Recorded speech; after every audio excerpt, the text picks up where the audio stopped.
tired. And all day today, I've been hoping that I'd find time to create a great backdrop and get concise with what's going on in my head. But I don't have that time because I have to be somewhere in a few minutes. And so here I am, and I hope you will just give me a few minutes because I'm guessing you might feel like I do too. Um, yesterday I was talking to someone. The State of the Union was 2 nights ago, and they were really disappointed. It was their birthday. It was this gentleman that I'm just an acquaintance with. He lives in my neighborhood. We were walking dogs, and he was super bummed. And he wasn't bummed because it was his 51st birthday. He was bummed because that morning he opened up his Facebook account, which he's not on very often, he shared. And there was a post from this good friend of his that he had just spent a weekend with back east, that he had gone to school with. Really good friends. But his friend had posted something about how terrific the State of the Union address was. And my friend was really crushed because he feels like he knows that friend. And he didn't know what to make of it. And it really hurt. Because he said, the gentleman volunteers for kids. He volunteers and he does do good things in his world. But how could he support this leader who really is promoting white supremacy and hatred and divisiveness and all things that this friend doesn't stand for? And I just think about it, and I think we're all feeling the same way. And all I can think of is that, Believe, Love, Unite I started it because of all the hatred, fear, and that was going on throughout the late 2016. And I just wanted to take a stand for what I believed, and all I could do was get a sign that represented that. And I've had people say, well, a sign's not enough. And I agree. But the great thing about the last 2 years is I've worn it every day. And the journey of this message has connected me with people and had conversations that I believe we are a great country. And this dividedness is just by design. And this sign and this message is not about politics. It's about shared humanity. And that is what I really want us to focus on. Because we are all great people. And yes, people have different opinions or different perspectives based on their own experience, where they come from, the language that they speak, the religion they subscribe to. And we all have a right to that. But it shouldn't be projected or expected of anyone else.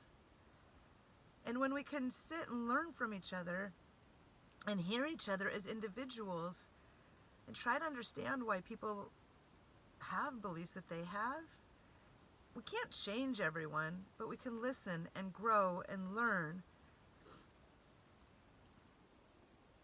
And when we do that and we connect, change can happen.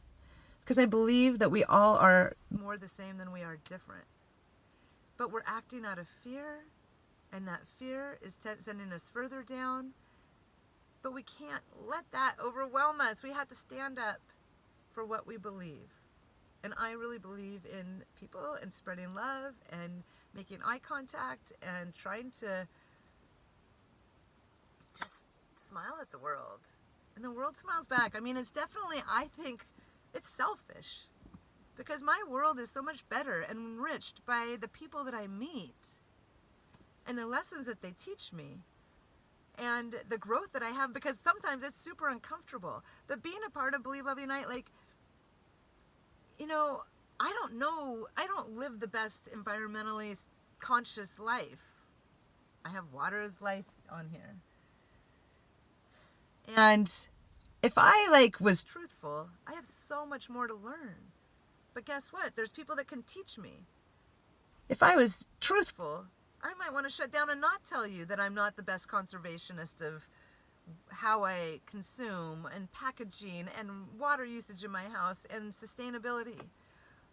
But guess what? There's people that can share their experiences with me and make me better. And I am a white person, and my experiences are pretty narrow based on that. I can't even begin to pretend like I have had experiences like people of color. And it makes me uncomfortable, and white privilege is so real, and I have benefited from it. And I can either ignore that and keep living the life, or acknowledge that and try to put myself in environments, whether it's a workshop or just connecting with people, and not expecting them to teach me what I don't know, but just listening and learning what their life experience is about.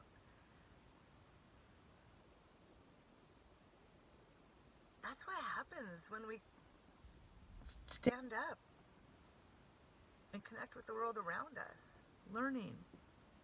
And if we only stay in the same place, in the same neighborhood, in the same church, or in the same community, the same school, we're only going to learn about people who are pretty much like us. And then we become fearful of everything else. And fear is what's making this happen in our country and in our world. And we want to take sides and believe in right and wrong. But I believe that that is just fanning the fire. And you have to support people who believe what you do. And, I am politically active, more so since I've done this work. Because I've never experienced what it's like to have knowledge about politics. But I've learned from people, and now I want to go out and canvass and get people in office that can create change. But if I lived in the space of fear, which happened at the very beginning of this, my boys, I got the signs and I duct taped them all over my car, and they told me that I couldn't do that because people would throw rocks. And my husband took down the first signs the week when we were leaving. The week after I put them up, he took them down because we were going out of the town. And he was afraid of what would happen to us. And I refused. I told them that we couldn't do that we don't just put ourselves out there when we want and then be comfortable or be afraid of what will happen. I believe we're all good people in this world with, good common shared humanity values. And if we don't lead with trust, I think actually negative things do come to you.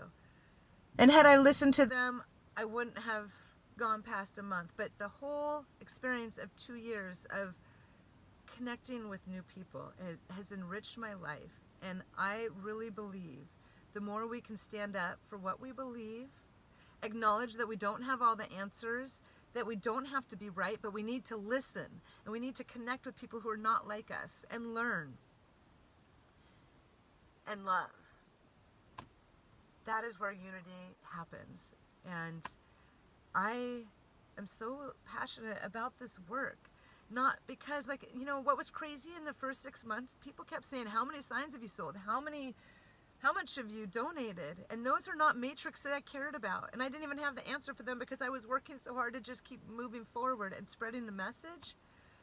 For me, I'm so passionate because I have experienced and I've heard from people who seen this message and the connections that they've had, or driving around the city. I've had an email from this gentleman. He's emailed and said, I am a black queer man, and when I drive around and I see all these signs, it means something to me.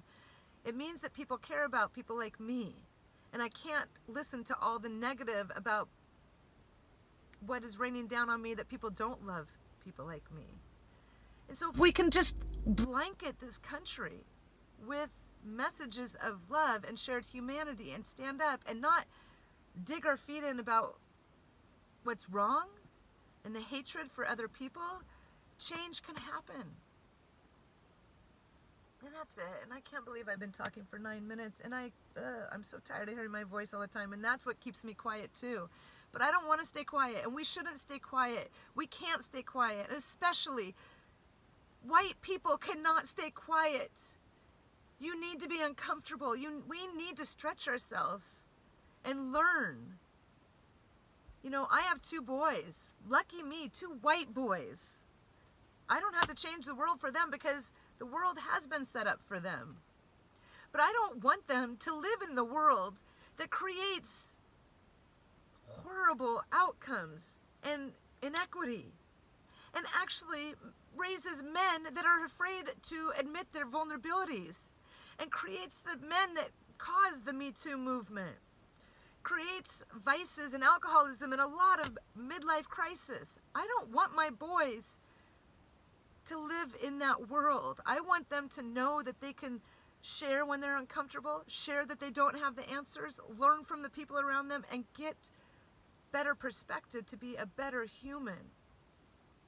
But that takes standing up for each other and standing up with courage to state that you don't have all the answers and that we need to listen to what's around us and put ourselves in environments that we're not always comfortable. If we stay siloed in our communities that make us feel comfortable, change won't happen. And the divisiveness and the fear that's happening will remain and get worse. That's it. That's a long, oh my God, 10:45. Thanks for sticking with me. Share, connect with your community. We are stronger together, and together we will rise. Believe, love, unite.